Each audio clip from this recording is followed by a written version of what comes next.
Mama? On every step she calls out, Mama, Mama, and if by chance I fail to answer even once, yes, my darling, she stays there, refusing to move forward or backward. Come on, Mama! Yes, my darling, Mama's here.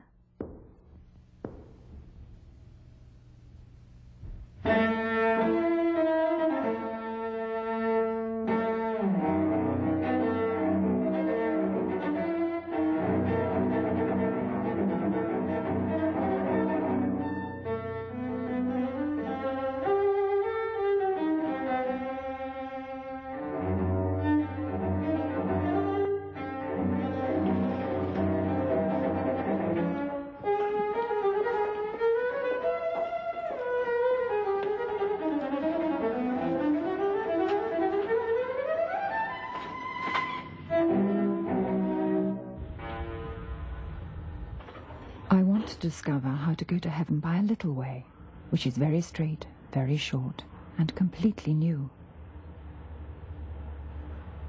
We are living in an age of inventions, and there is no longer any need to go to the trouble of climbing the stairs. Among rich people, a lift replaces the stairs to great advantage. I, too, would like to find a lift to raise me to Jesus, because I am too little to climb the rough stairway of perfection. The lift which must raise me up to heaven is your answer, Jesus. For that I do not need to grow up. On the contrary, I must remain little, and must become more and more so. Sister Therese of the Child Jesus and of the Holy Face.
What would a small town of 25,000 inhabitants, Lisieux, at the heart of the Normandy-Auge country, be without Sainte Thérèse? Here the Touques flows into the Orbiquet. Some traces of industries can still be seen near the rivers and the wash places where one could come to beat and wring clothes. War has completely destroyed the medieval city centre. In the main streets, where once could be seen magnificent examples of 14th and 16th century Normandy houses, half-timbered, wooden and with pointed gables, leaning towards one another, sometimes with gargoyles and even monstrous figures. Of course, you can still see Saint-Pierre Cathedral, a fine stone building with uneven towers, where the Gothic and Romanesque styles live side by side, and which was the parish of Saint Therese until she entered the Carmel.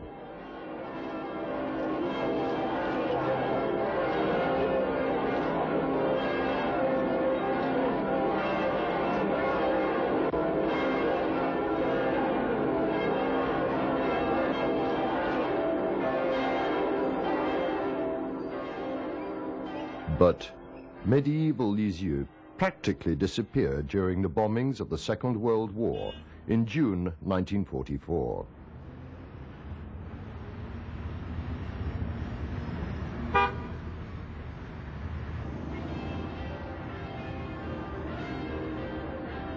Why do more than 1 million people make a pilgrimage to Lisieux every year? Tourists of all ages, from all walks of life and from all countries. What is the significance of this basilica standing over the town? It is because a young girl, Thérèse Martin, who entered the Carmel at the age of 15, was declared the greatest saint of modern times by Pope Pius X in the second decade of the 20th century. She lived only 9 years in the Carmel of Lisieux, where she died of tuberculosis at the age of 24. Already in 1925, the increasing number of pilgrims quickly gave rise to the construction of a basilica, which was completed in 1937. We notice that its interior decoration illustrates Catholic theology and Thérèse's message.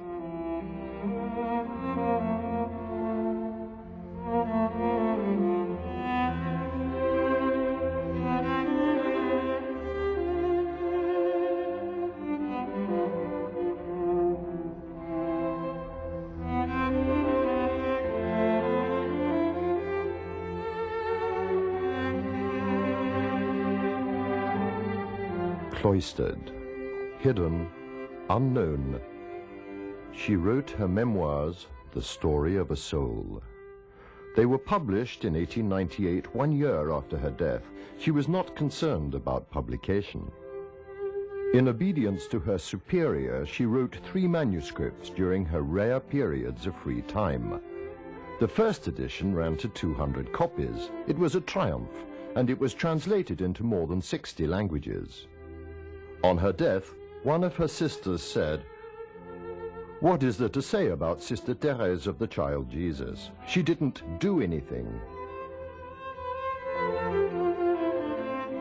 A shooting star in the sky of holiness, Thérèse of Lisieux truly has a message. She reveals that gospel holiness is within the reach of the poor, the little ones, the people without a voice in society. Her life shows that emotional handicaps, neuroses, various illnesses, nothing can separate people from merciful love. Holiness is for everybody. Ordinary daily life has become once more the place of potential holiness.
From the basilica, prayer can spread to the whole world.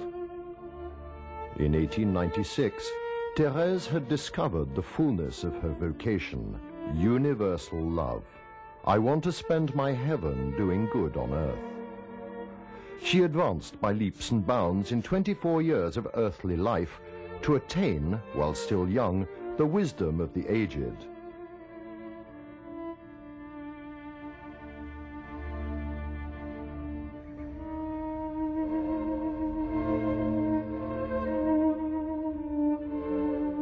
A hurricane of glory broke over this small town, and cures and conversions occurred which led to her beatification in 1923 and then to her canonization in 1925.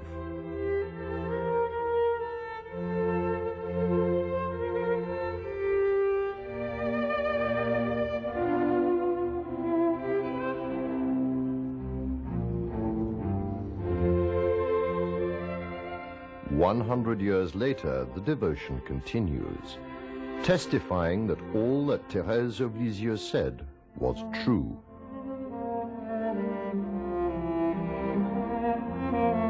I feel that my mission is about to begin. My mission to make God loved as I love him, to give my little way to souls. If God fulfills my desires, my heaven will be spent on earth until the end of the world. Yes, I want to spend my heaven doing good on earth." What did this young girl do to attract these crowds? Who was she?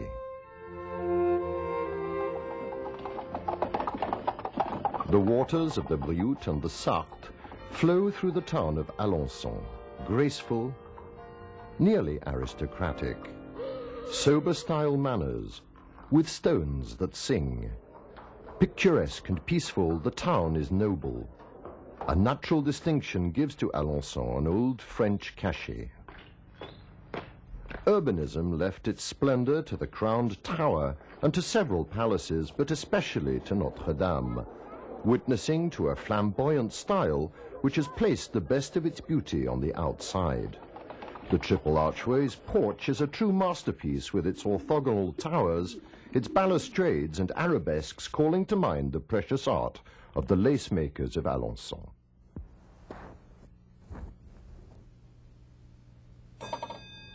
Louis Martin was a clock and watchmaker. At the age of 22, he considered religious life. He applied to the monastery of the great Saint Bernard, but he finally gave up the idea due to his lack of knowledge of Latin. In 1850, he set up as a clock and watchmaker in Alençon. He practiced his faith vigorously, taking part in weekday masses, night adoration and pilgrimages, and showing concern for the poor. He lived his Christianity unashamedly.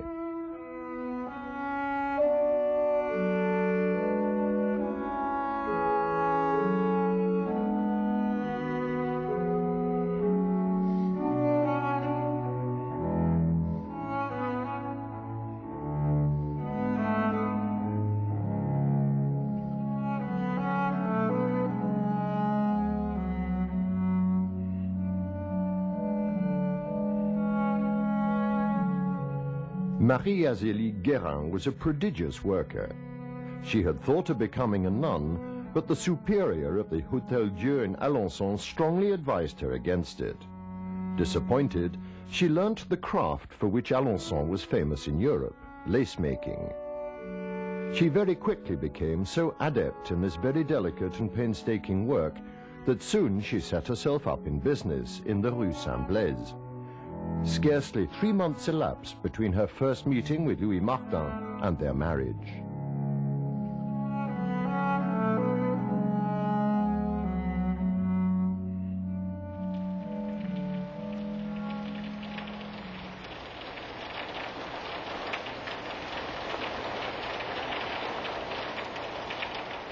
Marie-Françoise Thérèse Martin was born in the Rue Saint-Blaise on the 2nd of January, 1873.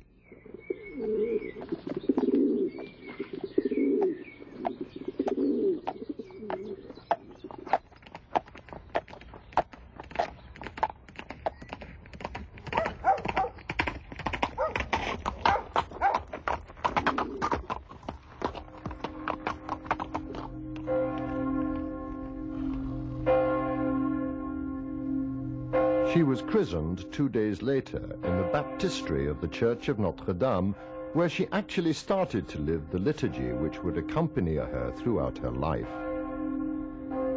Her mother had taught her this prayer when she was very young.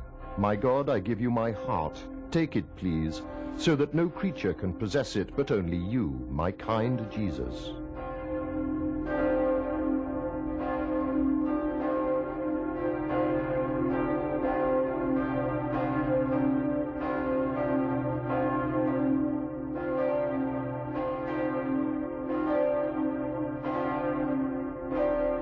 Thérèse was the last of 9 children, 4 of whom died in early childhood. In fact, the last child, Thérèse, almost died of enteritis. The doctor stated categorically that to save her life, the child must be breastfed, and Madame Martin was unable to do so herself, as she had been suffering from a breast tumor for several years. In great distress, the mother set out for Saint-Malé near Alençon in search of a nurse, Rose Taillé, who had previously breastfed one of the Martin baby boys who had died. In this little brick house in the Normandy countryside, Thérèse was to live for more than a year before returning to Rue Saint-Blaise, where she very quickly became the focus of all their tender love.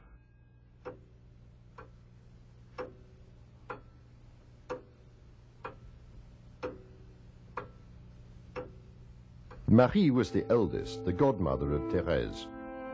Pauline was close behind her, determined and studious. Léonie came third, between the 2 eldest and the 2 youngest.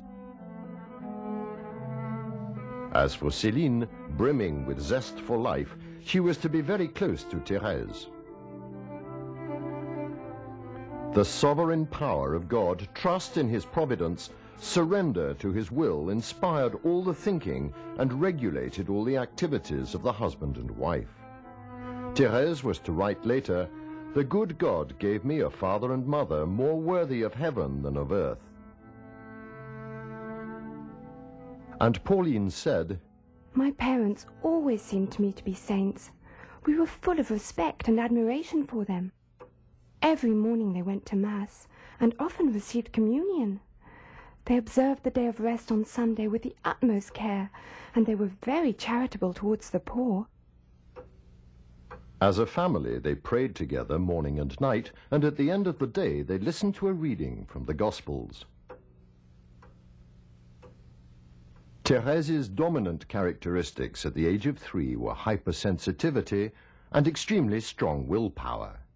Being very emotional, she often cried. Impatience and anger threatened to overpower her. Céline is having fun with Thérèse building blocks, and they argue every now and then. Céline gives in to gain a pearl of virtue for her crown in heaven. I am obliged to correct Thérèse, who gets into dreadful tantrums when things don't go her way. She rolls on the ground in desperation, thinking that all is lost. There are times when she is beside herself, and she almost chokes. She is a very highly strung child. As a Carmelite, she was later to say, "I was far from being a perfect little girl." Pauline was the one I looked up to as a child. I often heard it said that Pauline would definitely be a nun. So, without understanding very clearly what that meant, I thought, I too will be a nun. On the 28th of August, 1877, Mrs. Martin died, having endured with superhuman courage to the very end the dreadful suffering caused by generalized cancer. After the funeral, Thérèse ran towards Pauline, saying, "Pauline will be my mama." After Mama's death, from being very lively and outgoing, I became shy and gentle, and excessively sensitive. On the 15th of November, 1877, at the invitation of Uncle Isidore Guérin, a chemist and brother of the deceased, Louis Martin moved to Lisieux with his 5 daughters and took up residence in the elegant small house Les Buissonnets. It's impossible for me to say how tenderly Papa, my beloved king, loved me, his little queen. I cannot express how much I loved Papa, and how everything about him filled me with admiration. When she was away from Les Buissonnets, Thérèse withdrew into her shell and did not communicate easily, as if becoming an orphan again. In her own family, under the watchful care of Pauline, she basked in an atmosphere of maternal love. She was constantly thinking of God, even at her studies.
When she went fishing with her father to Saint-Martin-de-l'Allieu or to Ouy-le-Vicomte, she soon tired of casting her little line.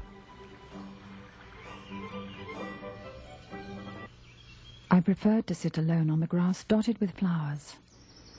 And even though I didn't know what meditation was, my thoughts were very deep, and my soul was absorbed in real prayer.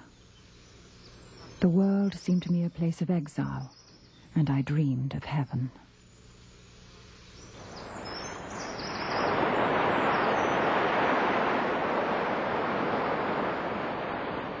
In the summer, the Guérin invited the Martin sisters to Trouville. The sea made an unforgettable impression on me.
Side by side with her little mother, Pauline, gazing at the sunset.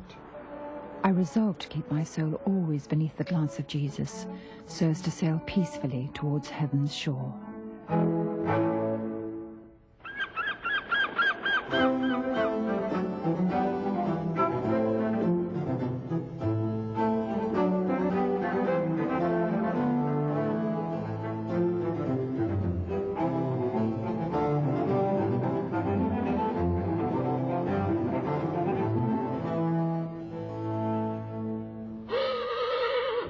But the happiness of this period came to an end on the 3rd of October 1881, when Thérèse became a day boarder with the Benedictine nuns in Lisieux. She was 8.5 years old. The 5 years I spent there were the saddest in my life. If my beloved Céline had not been with me, I would have become sick in a month.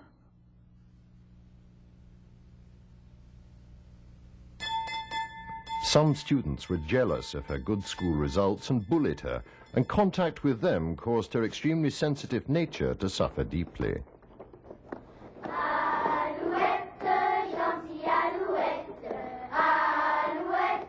je te plumerai, je te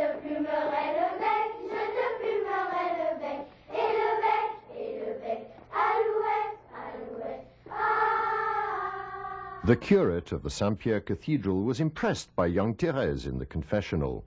She shed floods of tears for having committed the slightest involuntary fault.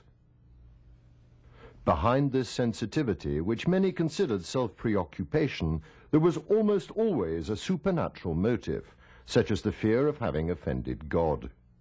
Thérèse did not realize that Pauline had recently made a decision to become a Carmelite nun. She was profoundly shocked to learn of this departure, for which she was mentally unprepared. All the wounds caused by her mother's death were brutally reopened.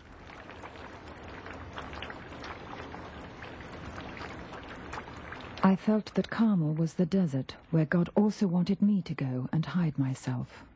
It was not the dream of a child carried away by her imagination, but the certainty of a divine call. I wanted to go to Carmel, not because of Pauline, but for Jesus alone.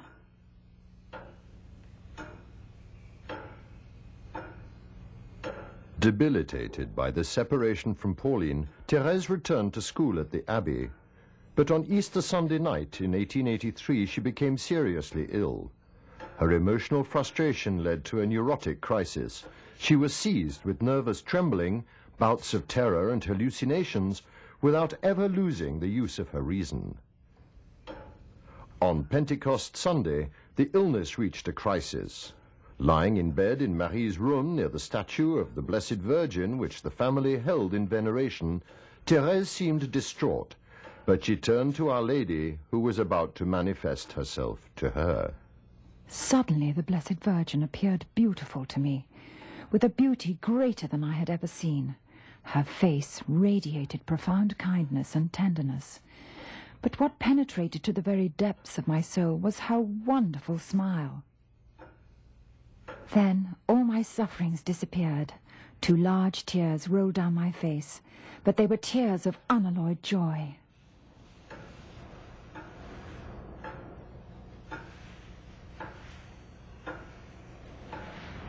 On the following day, Thérèse took up her ordinary life once more.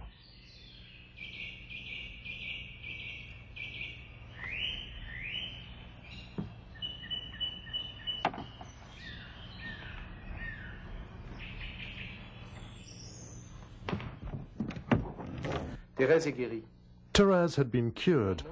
Nevertheless, she worried that the Blessed Virgin's smile might only have been an illusion, and this was the beginning of a time of concern which would last 17 months. The concern came about because in preachings during retreats, especially the one for the renewal of her first communion, the preacher insisted on death, sacrilegious confession, and of course this terrified her. Her whole life became a sort of martyrdom from which she would be delivered when she stopped at Our Lady of Victories, a well-known sanctuary in Paris, in November 1887 on her pilgrimage to Rome. 1884 was the year of Thérèse's first communion. She was later to describe it in unparalleled words. It was a kiss of love. I felt that I was loved, and I also said, I love you, and I give myself to you forever. A lasting hunger for communion gave a new impetus to the inner life of Thérèse. She lived the words of the New Testament. It is no longer I who live, Jesus lives in me. Thérèse did not finish the school year. As Céline had completed her studies, Thérèse had to return alone to the Abbey. Once again, Thérèse realized that only Jesus could fulfill her need for affection. She spent long hours before the Blessed Sacrament. Nevertheless, Monsieur Martin withdrew his daughter from school. Her recurrent migraines necessitated frequent absences. She received private tuition. However, her return to the family circle was soon marked by sorrow. She discovered that Marie, in her turn, was about to enter the Carmel of Lisieux. The burden of life began to weigh more heavily on Thérèse because Marie had been her support and the one in whom she confided all her secrets. It was on Christmas night 1886, on her return from midnight mass, that Thérèse's total conversion took place. Céline regarded her sister as a baby. That was why they still maintained the custom of placing presents in the magic shoes in the fireplace. At 14, Therese was about to go through this ritual once more. As she was climbing the stairs, she heard her father saying to Celine, "Well, thankfully it's the last year." Instead of crying at this remark, Therese forced back her tears and descended to open her presents as if her father had said nothing.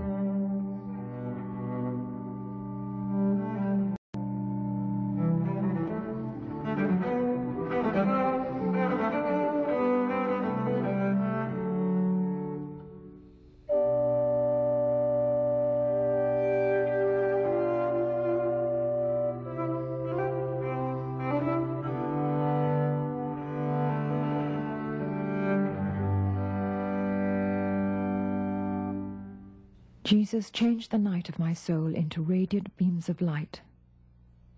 On this night he made himself weak and subject to suffering for love of me. He made me strong and courageous. He armed me with his weapons, and since that blessed night I have never been defeated in any combat, but instead I have progressed from victory to victory with gigantic strides.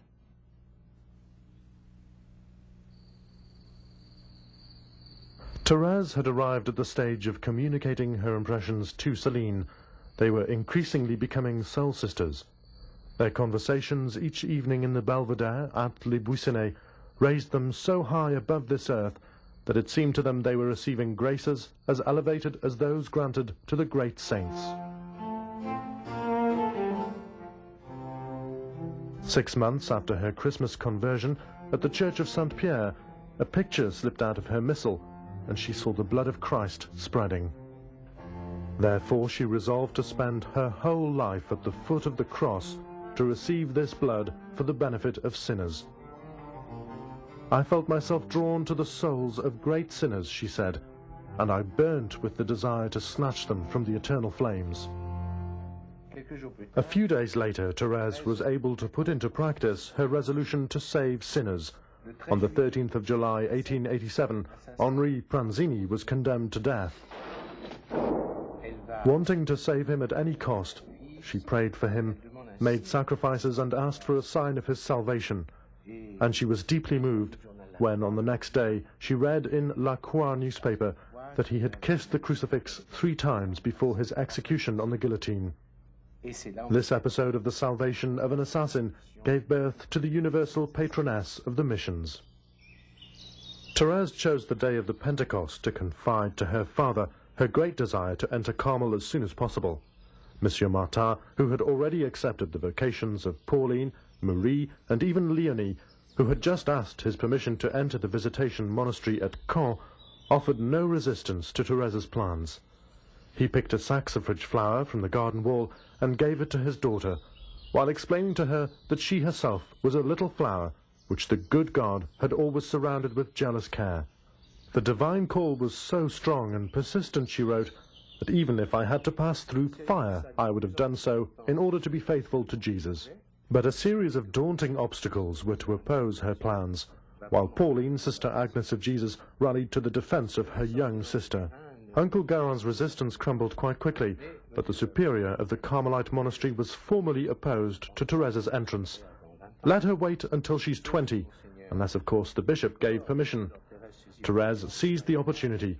"Let's go and see the bishop, and if he doesn't agree, I will go and ask the Pope." For her visit to Bayeux, Therese put her hair up in a bun, hoping to look older.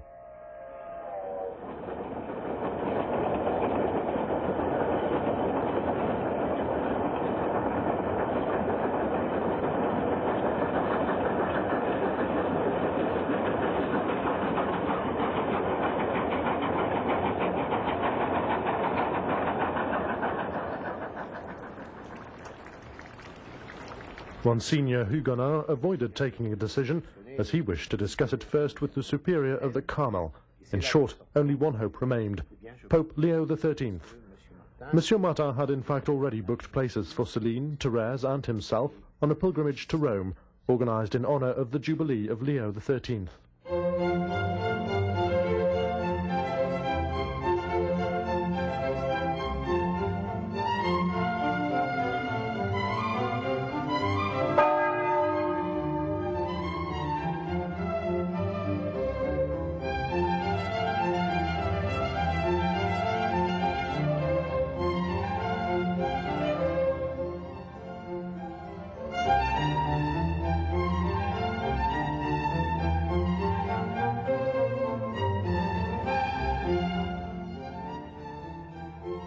The pilgrimage was delightful.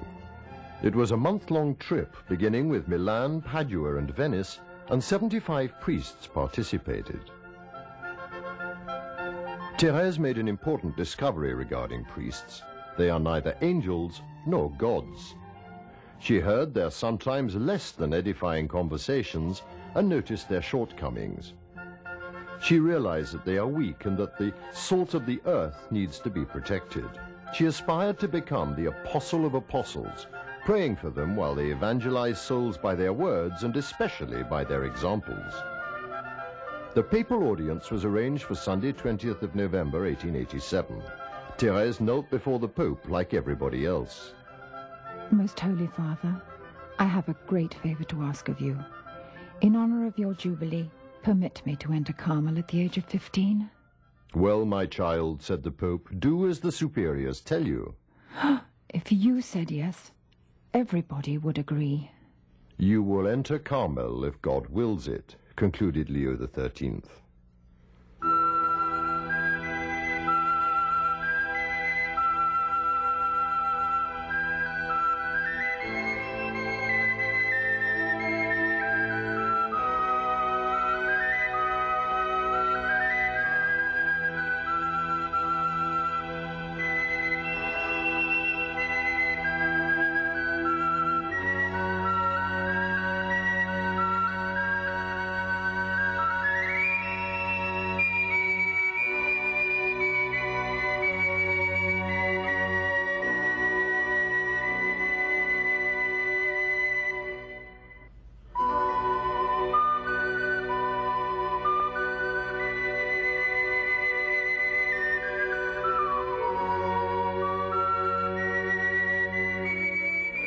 On her return to Lisieux, Therese waited patiently for the bishop's response.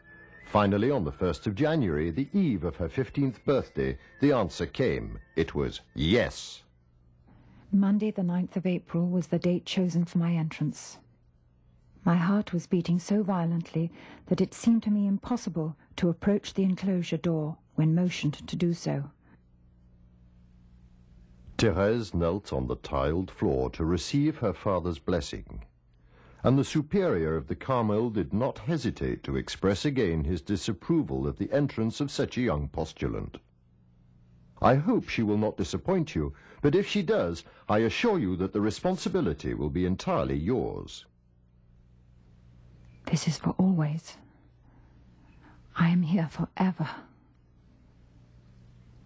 Like all postulants, I was led to the choir immediately after my entrance. It was in darkness, because there was exposition of the Blessed Sacrament. And then I followed Mother Marie de Gonzague into the different places of the community. Everything seemed wonderful to me. I believed myself transported into a desert. Our cell especially delighted me. With profound joy, I kept saying, I am here forever and ever. La cellule de Thérèse, semblable à la cellule de... Therese's cell, similar to that of any Carmelite, with its very simple furniture. It is here that she wrote the story of a soul, the autobiographical manuscripts which have become the story of a soul. Look, she wrote them on this writing desk. She was seated on this little bench, this allowing her to write in her copybook. All her letters, all her manuscripts were written in this manner.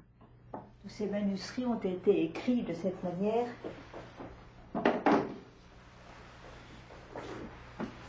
D'autres objets usuels attirent... Other everyday objects draw our attention.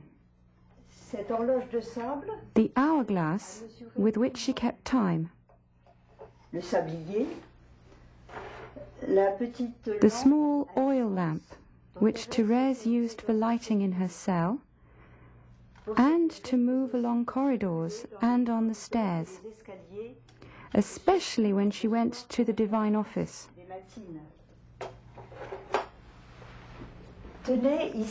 Look, her sewing things, the little basket in which she put her handiwork and mending, the needles as she had put them away, her pincushion, the thimble, the pair of scissors.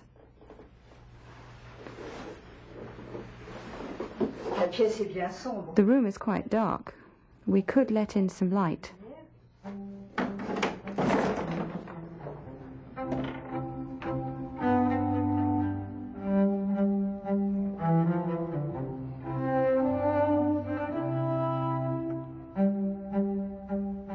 As soon as she entered the monastery, Therese was placed in the care of the novice mistress, Marie of the Angels, who familiarized her with the customs of Carmel. She worked with her in the linen room. Her occupations also involved sweeping a corridor and a staircase and a little gardening. But priority was obviously given over to prayer. About 6.5 hours a day, including 2 hours of silent prayer and 4.5 devoted to Mass and the choral recitation of the Divine Office. A half-hour daily was set aside for individual spiritual reading. 5 hours manual work was done each day, in silence. At that time, there were 2 hours of recreation, meals in the refectory, community dining room, and 7 consecutive hours of sleep in winter.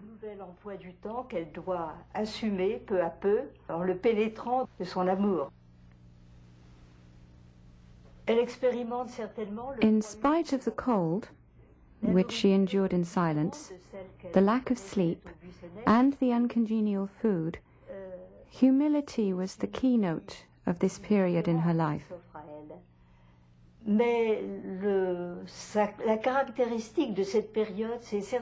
Her attentiveness to fidelity in even the smallest things. She wanted to suffer everything without any complaints. Décider vraiment à tout souffrir, à tout supporter sans se plaindre. Thérèse soon discovered the difficulties in community relationships. She did not defend herself when wrongfully accused of having broken a vase. She developed a real attraction for the ugliest objects, and she reacted joyfully when her pretty jug was exchanged for one that was chipped. Sister Thérèse did not become involved in incidents which sometimes disturbed the community. She smiled at the sisters who were most unpleasant to her. One person constantly gave her the leftovers which nobody else wanted. The sister next to her in the refectory often thoughtlessly drank the entire carafe of cider. I made a consistent effort to practice small virtues, not being able to accomplish great ones. Obviously, one does not have enemies in Carmel, but all the same, there are likes and dislikes. One feels attracted to a particular sister, while one would go out of one's way to avoid meeting another. The good God gave me the grace of not having any illusions when entering Carmel. I found religious life exactly as I had imagined it. My first steps encountered more thorns than roses. Thus Thérèse lived, taking each day as it came, while remaining adaptable, authentic, and smiling. Yet for some time she had been experiencing great aridity in her daily prayer, as if she was being purified in the crucible. That was indeed the case. It is truly a great love, and even a form of martyrdom, to love the Lord without feeling the sweetness of this love. After 9 difficult months of postulancy, Thérèse was clothed in the Carmelite habit on the 10th of January, 1889. Her father was present at the ceremony in spite of his recent health problems. She was 16.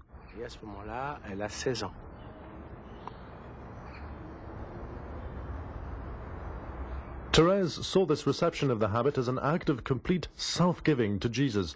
She felt that he was detaching her from everything apart from himself. When I entered Carmel, suffering opened its arms to me, and I threw myself into them with love. The snow on that day was a token of her beloved's delicate thoughtfulness.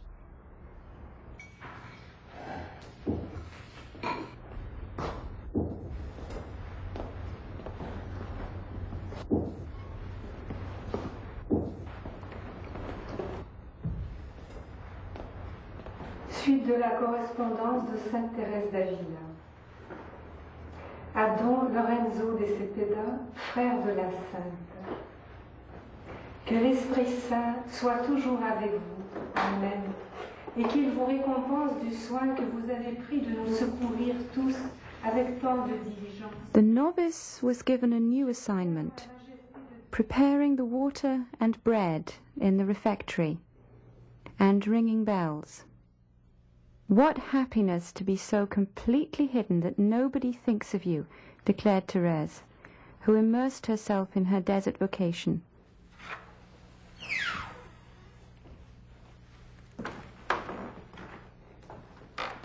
Therese's novitiate was to last longer than expected.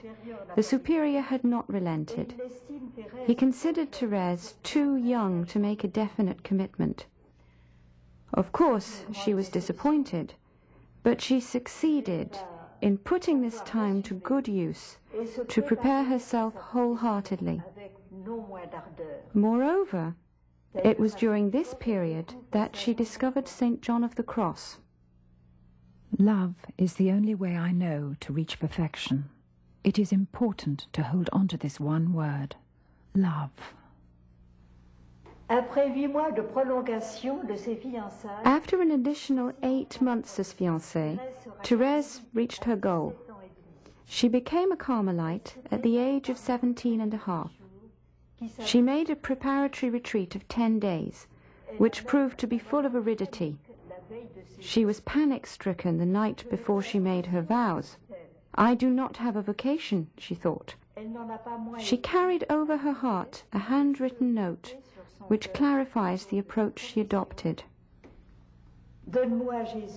Help me to fulfill my vows in all their perfection, and enable me to understand what being truly your spouse involves, Jesus.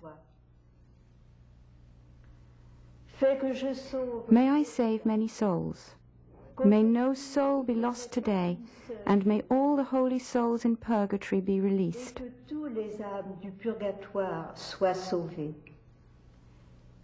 And so, filled with a profound peace, she pronounced her vows on the morning of the 8th of September, 1890. At the conclusion of these years of probation, Mother Marie de Gonzague said of Thérèse, This angelic child of 17 and a half, she has the judgment of a 30-year-old and the perfection of an old and accomplished novice. Yesterday there was not a dry eye at the sight of her great and total self-offering.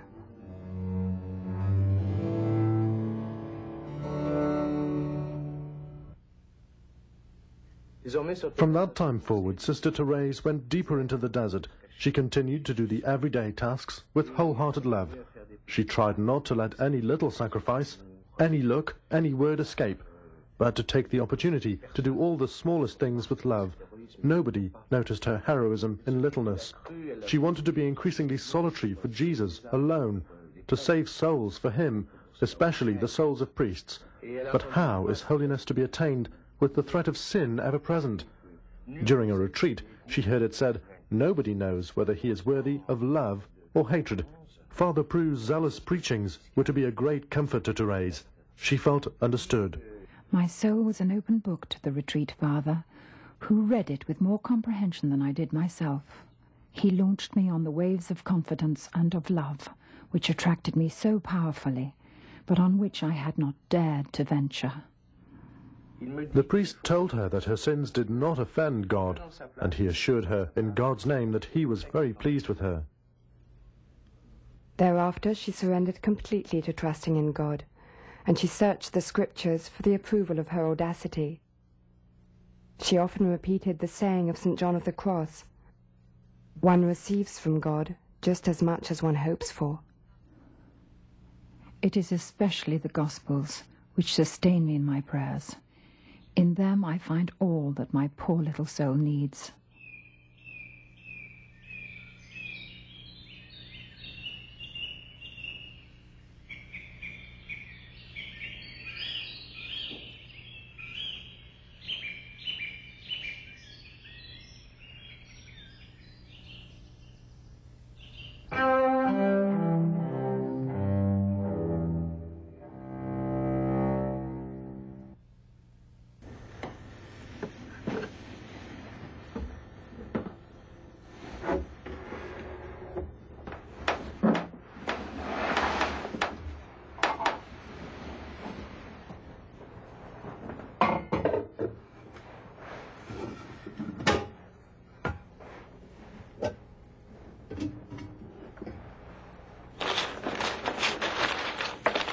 Therese, who was just 20, had been appointed assistant sacristan.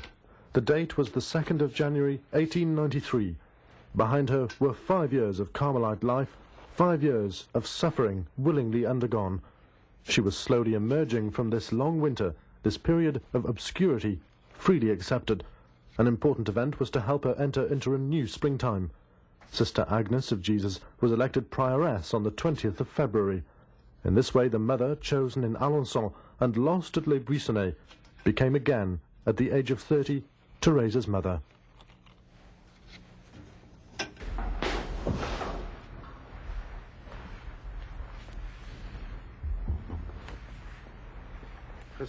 In keeping with the custom of alternating officers of responsibility, she appointed the outgoing prioress, Mother Marie de Gonzague, novice mistress, and then she courageously asked Sister Therese of the Child Jesus to assist her. It was a very delicate situation, which Therese handled perfectly. In the beginning she was responsible for the spiritual direction of Sister Madeleine of the Blessed Sacrament and Sister Marta. A few months later the young Sister Marie of the Trinity arrived and quickly became one of her most devoted disciples. In September, Céline came at last. Monsieur Martin's death in July enabled her to fulfill her long-standing desire to become a Carmelite, with Therese's wholehearted support. Mother Agnes gave Céline permission to bring her camera to Carmel, thanks to which we are familiar with the face of Therese.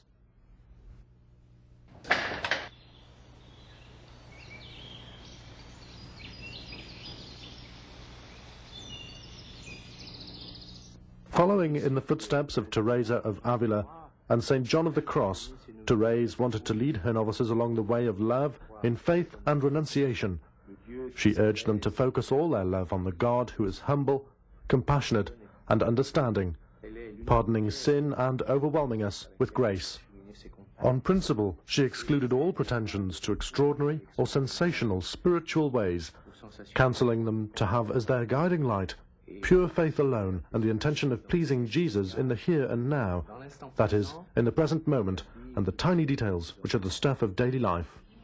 I realized that all souls experience more or less the same struggles, but it is not beneficial to treat all in the same way. I feel I must make myself little with some souls, humbly admitting my struggles and defeats. My little sisters willingly admit their own faults when they see that I have the same weaknesses. And they rejoice that I understand through experience. At that time, Therese of the Child Jesus began to cough. In spite of the application of silver nitrate, her throat problems persisted.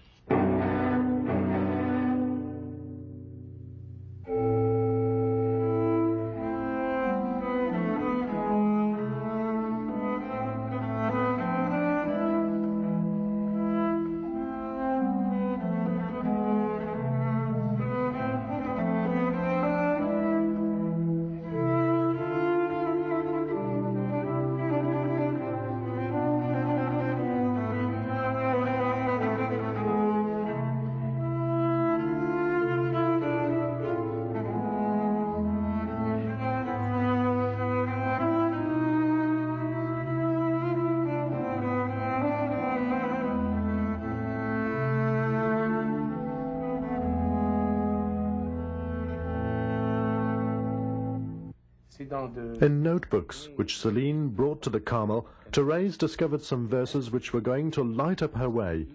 She came across the words, "To him who is little, mercy will be shown," and "Whoever is a little one, let him come to me." She was filled with joy. During these crucial years of 1894 to 1895, Therese was going to resolve her own problem of how to reach the summit of love while remaining little.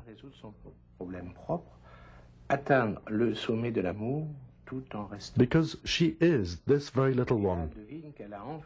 Sensing that she was on the verge of finding the solution to the dilemma that preoccupied her, she wondered how God treats the little one who approaches him with trust. She discovered the answer in the book of Isaiah. "As a mother comforts her child, so I will comfort you. I will carry you on my breast and lovingly on my knees." I want to find a very straight and very short way to heaven. A little way. I would like to find a lift to raise me up to Jesus, because I am too little to climb the rough stairway of perfection. The lift is in your arms, O Jesus, which will raise me up to heaven. For that I do not need to grow up. On the contrary, I must remain little and become more and more so. It was in her littleness, and because of her littleness, that Therese became an instrument of mercy, that she surrendered obediently to love working in her, and thus surpassed her wildest dreams of attaining holiness. It is not man who climbs up by his own strength, it is God who bends down to catch him and raise him up. The elevation is all the more remarkable, because nothing is impossible to God, and he offers everything as a free gift. Et de sa part, tout est gratuit. Ce sont ces deux paroles bibliques. These two biblical quotations enabled her to go forward irreversibly. Her course was now traced out. Her entire past had contributed to this discovery. It was a major advance. By the beginning of 1895, the blueprint of the Theresian message had been drawn. Les lignes maîtresses du message thérésien sont acquises définitivement.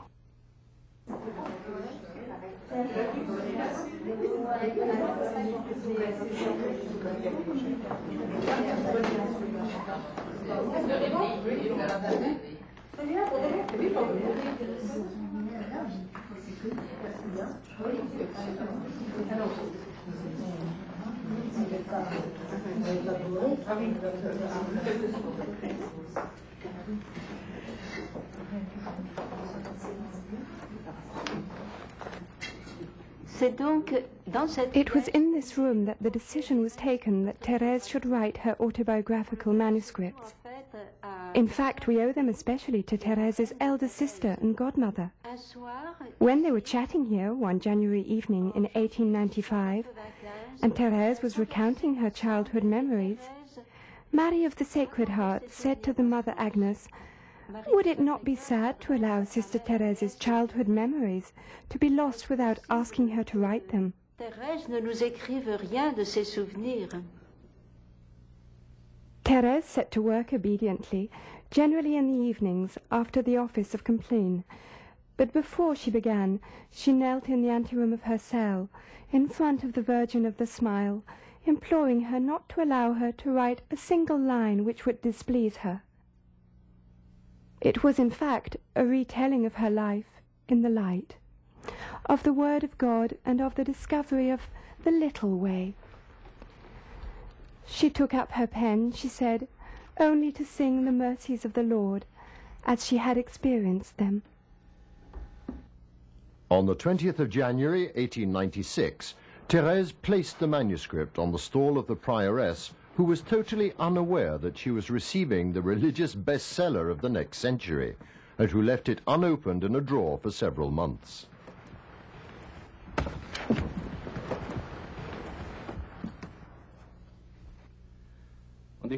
Realizing more and more fully the total love and mercy of the Lord, 6 months later Thérèse felt drawn to sacrifice herself completely to the consuming fire of divine love. During Mass on Trinity Sunday in 1895, a blinding light revealed to Thérèse that God is an inexhaustible fount of love, but he is constrained to hold back the floods of infinite tenderness within him if people do not open their hearts to receive this outpouring of love. Si les hommes ne veulent pas s'ouvrir à ce débordement.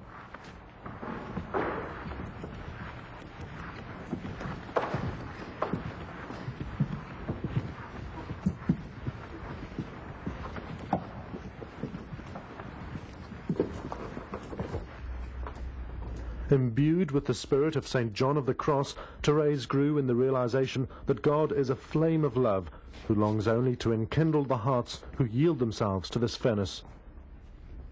"Oh, my Jesus," she cried out, "may I be that happy victim." As soon as she came out of the chapel after Mass, she led an astonished Celine to this little corridor, to tell Mother Agnès that she wished to offer herself as a victim to the merciful love of the Lord. Mother Agnès was not immediately aware of the importance of this intuition of Thérèse. In this corridor, Mother Agnès gave her consent.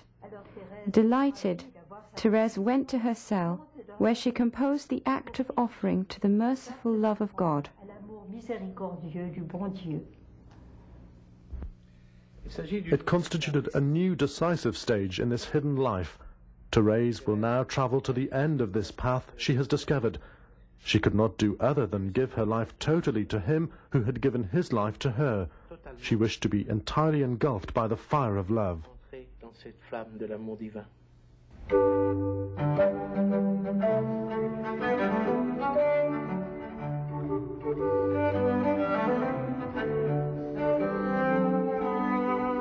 Since you have loved me enough to give me your only son as my saviour and my spouse, the infinite treasures of his merits are mine. I offer them to you joyfully, imploring you to look at me only through the face of Jesus and in his heart burning with love.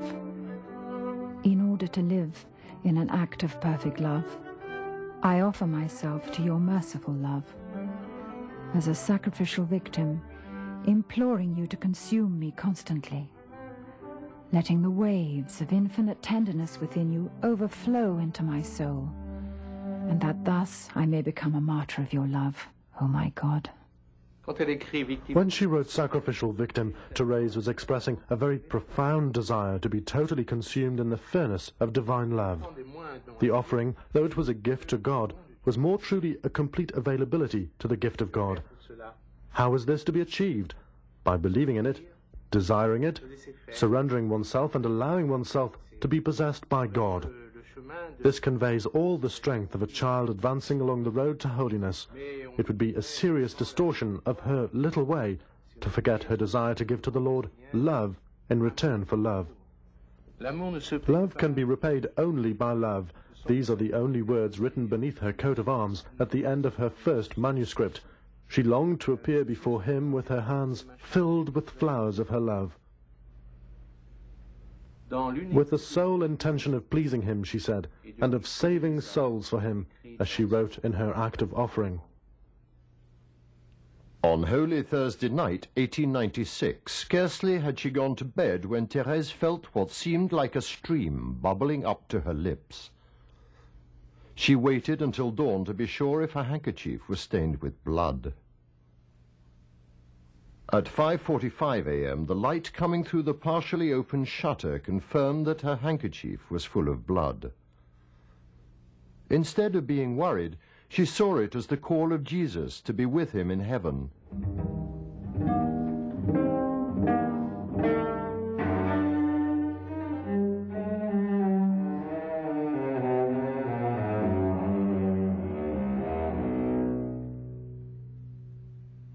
A second alert worried the prioress and the infirmarians. The doctors did not yet realize she had tuberculosis. In fact, her organism had already been greatly undermined. The community was unaware of the real situation for a long time. Thérèse's courage concealed the fact from others and from herself.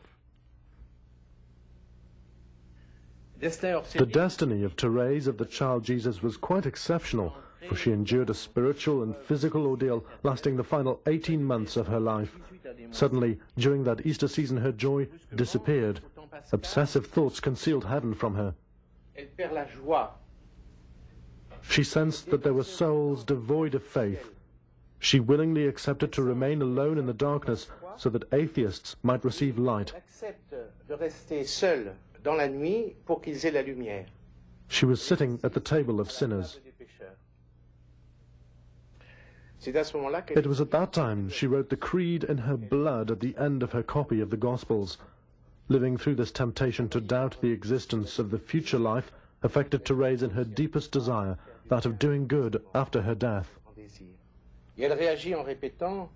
She fought back by repeatedly saying, "I believe in the resurrection of the body and in eternal life." She repeated these acts of faith till the very end. Thérèse did not doubt. She had faith. Une inscription se trouve ici gravée. An inscription is engraved here. One can read, "Jesus is my unique love." Sister Geneviève, during the inquiry, witnessed to the fact that she had written with a pen on the wall of her cell, "Jesus is my only love." We do not know when exactly she did this. It could have been at the time when she was intensely living the consequences of her offering to love. Year 1895. It could also have been in the midst of profound temptations to doubt. The uncertainty remains, but it seems to us that Thérèse, going to the extent of writing the remembrance of this unique love on the wall of her cell, is a very moving testimonial.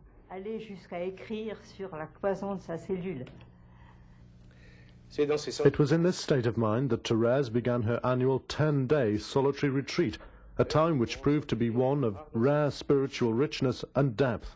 It was the beginning of September 1896. Thérèse had just over a year to live. A few days previously, her eldest sister, Marie of the Sacred Heart, had asked her to write a resume of her doctrine of littleness. Thérèse chose to address directly to Jesus an account of her interior life during these past weeks. Her life as a Carmelite was no longer enough for her. She aspired to other vocations. Elle aspire à d'autres vocations.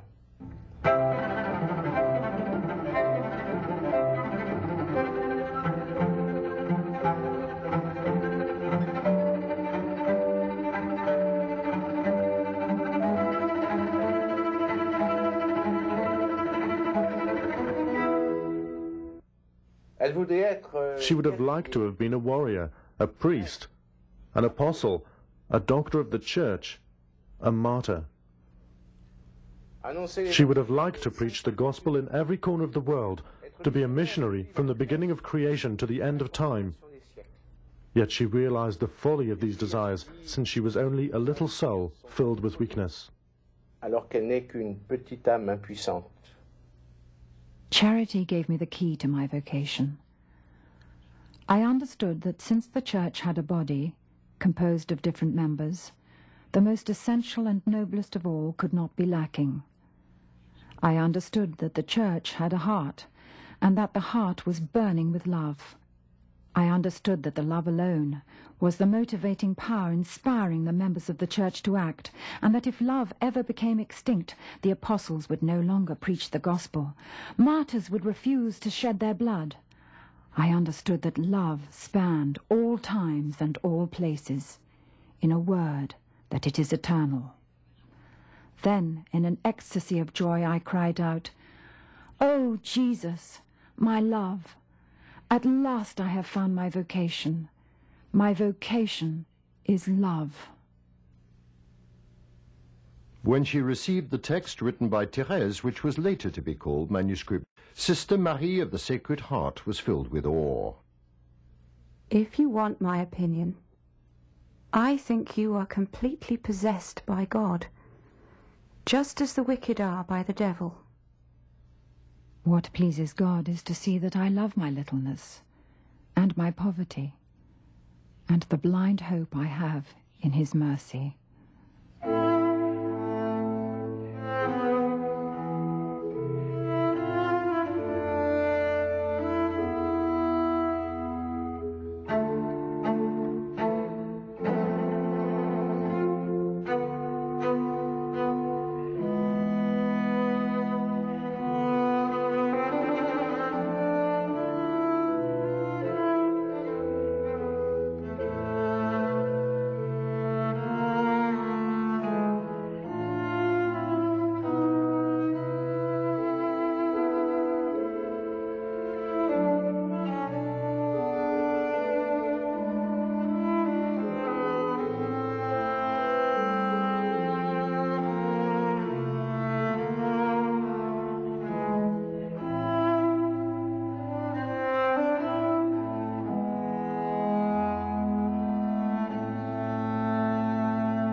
In other words, in order to become saints, the Lord asks us to recognize our fundamental powerlessness to attain real love by our own efforts. He asks us to expect everything from Him. But we must beware. It is not a question of excusing sin or adapting ourselves to it. It means losing our illusions about ourselves and allowing a cry of confidence in divine mercy to well up from the depths of our misery, which we more clearly discern. In the 3 letters which make up this text, Sister Therese had just written the Charter of the Little Way of Spiritual Childhood, one of the jewels of spiritual literature.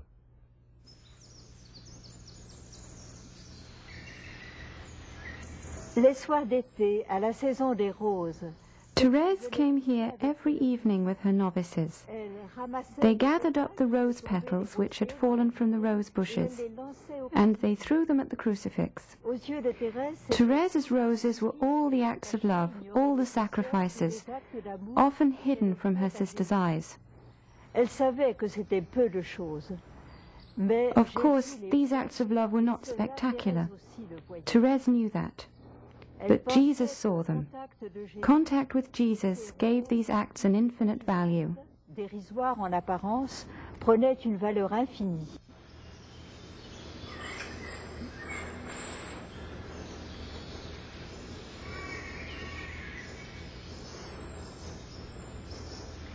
But there is an intrusion here of another theme, which was to grow in importance as Therese's life drew to its close. One day, Sister Marie of the Sacred Heart was reading in the refectory a life of St. Louis Gonzague, in which it was said that a sick person who prayed to him for healing saw a shower of roses falling on his bed as a symbol that the grace had been granted. Therese said afterwards to her sister, "After my death, I will also rain down a shower of roses." Therese had to withdraw more and more from community life. She coughed frequently, but her sisters did not suspect the extent to which her health was deteriorating. As her life faded away, Therese became convinced that instead of bringing an end to her apostolic activities, death would enable her to carry them out with even greater vigor. There was a real element of originality in this attitude. She felt that Jesus had overwhelmed her with grace throughout her life. Just recently, a second missionary had been entrusted to her prayers, and this filled her with joy. We must remember that in 1927, Pope Pius XI declared Saint Therese patroness of the universal missions, which is astonishing because she never left her monastery. "My mission is about to begin," she said, as 1897, the final year of her life, began to unfold. Mother Agnes, to whom she said, "I believe my time on earth will not be long," began to write down her words, which were to become renowned as the last conversations. Tout va commencer.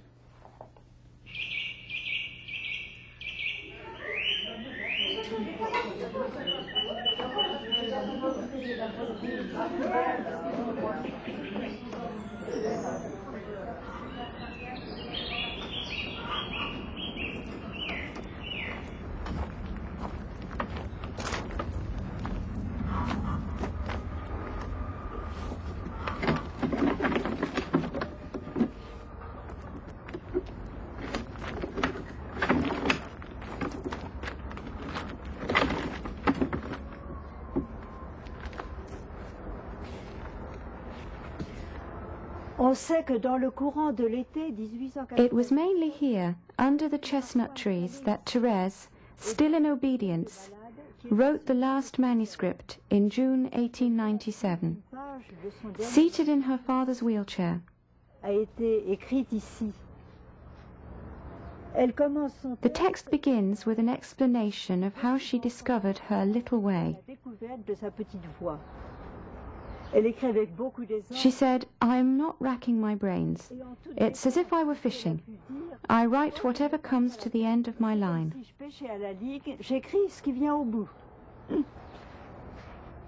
And yet she also writes of her terrible temptation to doubt the existence of heaven. She ends her manuscript with truly wonderful pages. The beauty of the final paragraph is so encouraging for us. tellement encourageant aussi pour tous.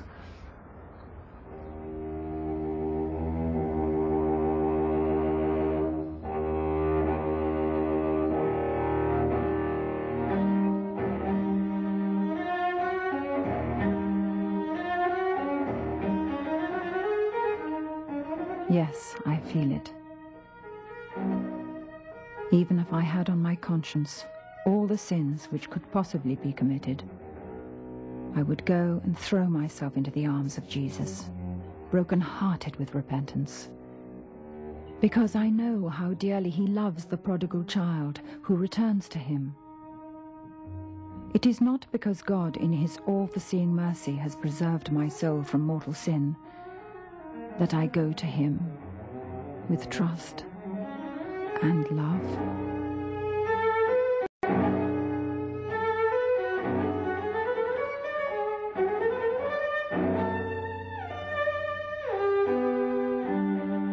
At the end of Lent, 1897, the illness entered a more critical stage. Her intestines were affected by tuberculosis.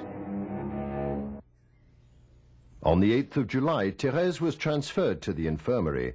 To comfort her, the statue of the Virgin of the Smile was placed opposite her. I cough. I cough. It's like a train engine arriving at the station. It is heaven's station, and I am announcing the arrival. In July, she coughed up a lot of blood. Mother Agnes positioned herself at Thérèse's bedside during recreation periods and wrote down everything confided to her. At the beginning of August, she asked for the last sacraments of the Church. She often made joking remarks. It's truly something to be in one's agony. See? She's keeping her eye on me. On the 6th of August, Feast of the Transfiguration of our Lord, we had taken from the chancel the Holy Face, which she very much liked, and hung it on the wall on her right, the frame decorated with flowers and light. While looking at the picture, she said to me, "Oh, how much good did this Holy Face do me in my life. While I was writing my hymn, To Live by Love, it helped me do it quite easily.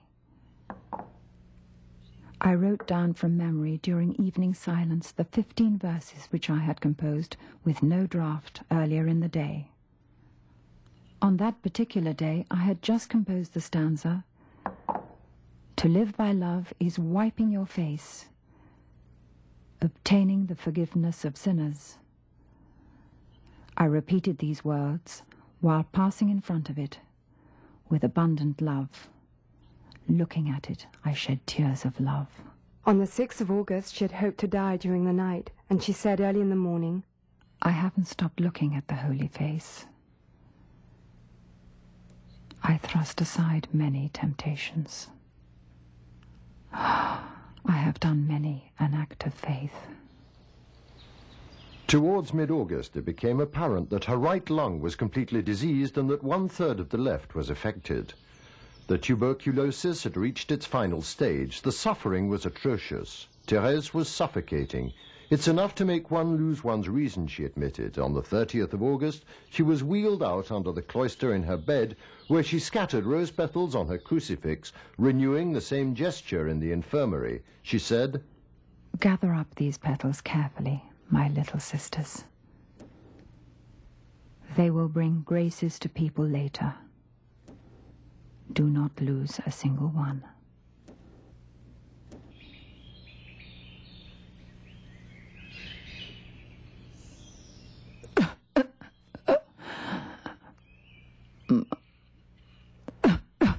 My God, I can't endure any more. Have pity on me.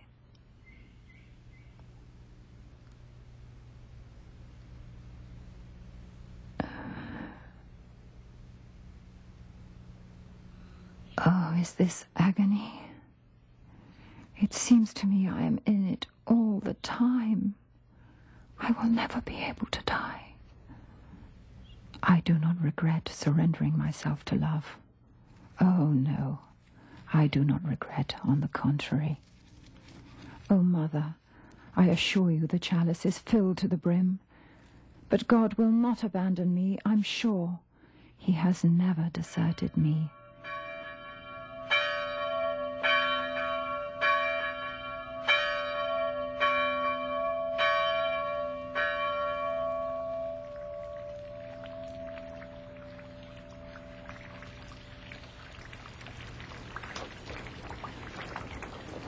Oh, I love him. My God, I love you.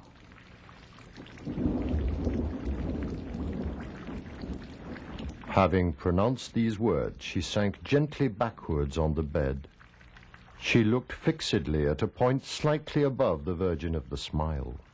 Sister Marie of the Eucharist approached with a candle to see her expression more closely. Her eyelids showed no movement. There was no need to close her eyes.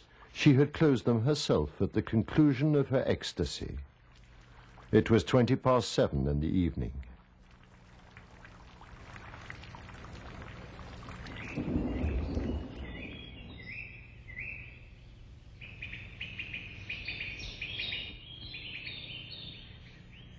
This flower, more native to heaven than to earth, was gathered up by the divine gardener at the age of 24 years and 9 months, on the 30th of September, 1897.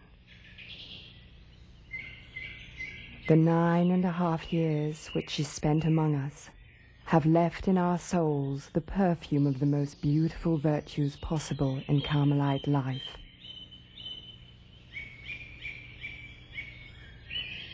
A wonderful model of humility, obedience, charity, practical wisdom, detachment, and fidelity to the rule. She carried out the difficult assignment as novice mistress with discernment and perfection, equaled only by her love for God. We refer you to the dear manuscript which will edify the whole world and be a lasting source of exemplary holiness for all of us.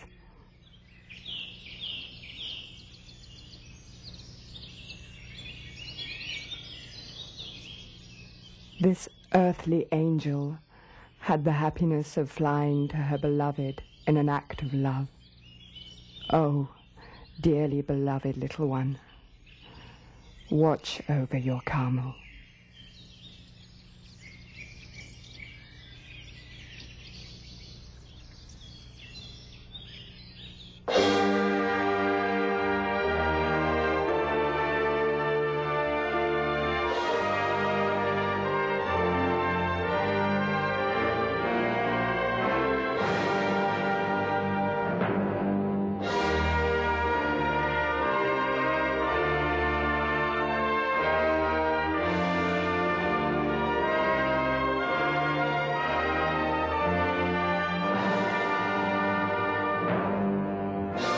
And as the pick hit the ground, the gravediggers smelt the perfume of fresh roses escaping from the opening.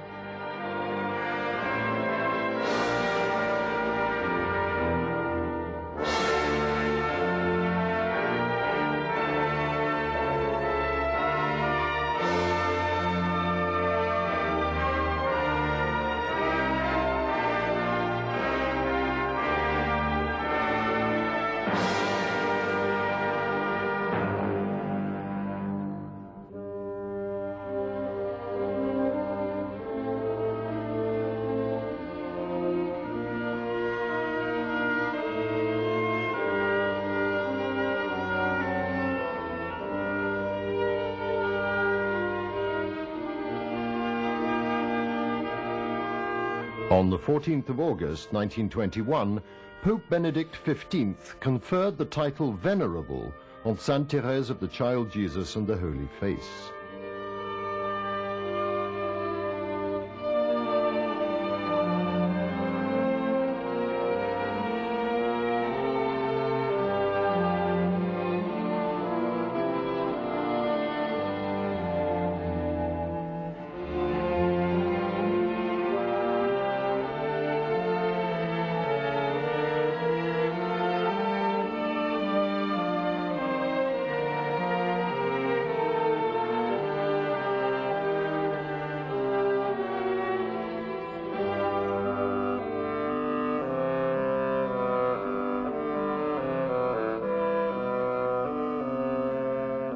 On the 29th of April 1923, she was beatified by Pope Pius XI, who canonized her in St. Peter's in Rome on the 17th of May 1925.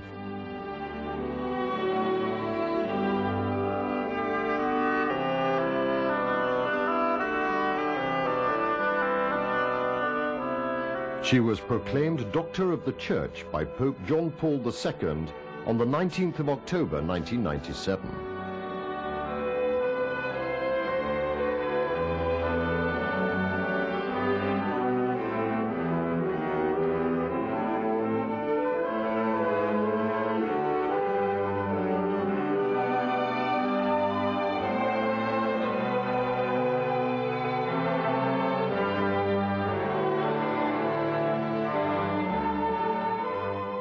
Thérèse's three elder sisters outlived her by many years at the Carmel of Lisieux.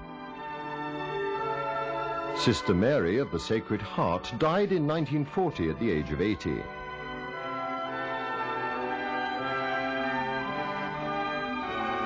Sister Agnes of Jesus was re-elected prioress in 1902. She remained in office till her death in 1954 at the request of Pius XII and attended to the successive publishings of the written work of her canonized sister. Sister Geneviève of the Holy Face, her lifelong confidant, was the last one to die at the age of 90 in 1959.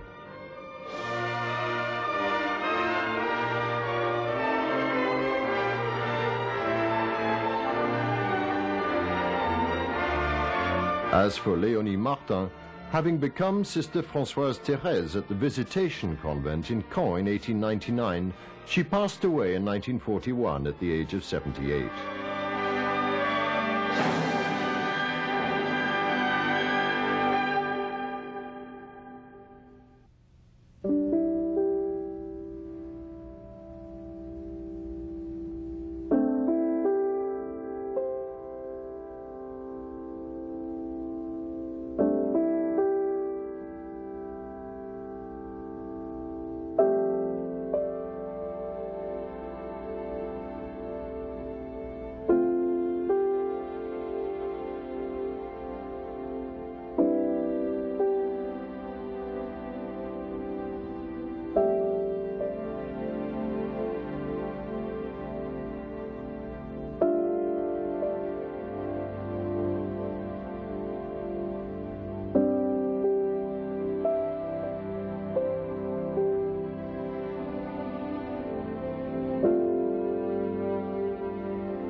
Ignatius Press is America's leading publisher and source of Catholic books, videos, music, magazines, and gifts. From the timeless writings of G.K. Chesterton and Fulton J. Sheen to modern works by Pope John Paul II, Peter Kraft, and Stephen Ray, Ignatius Press offers hundreds of titles and some of the most important works of our age. Books and videos from Ignatius Press are a must-have for anyone serious about the Catholic faith.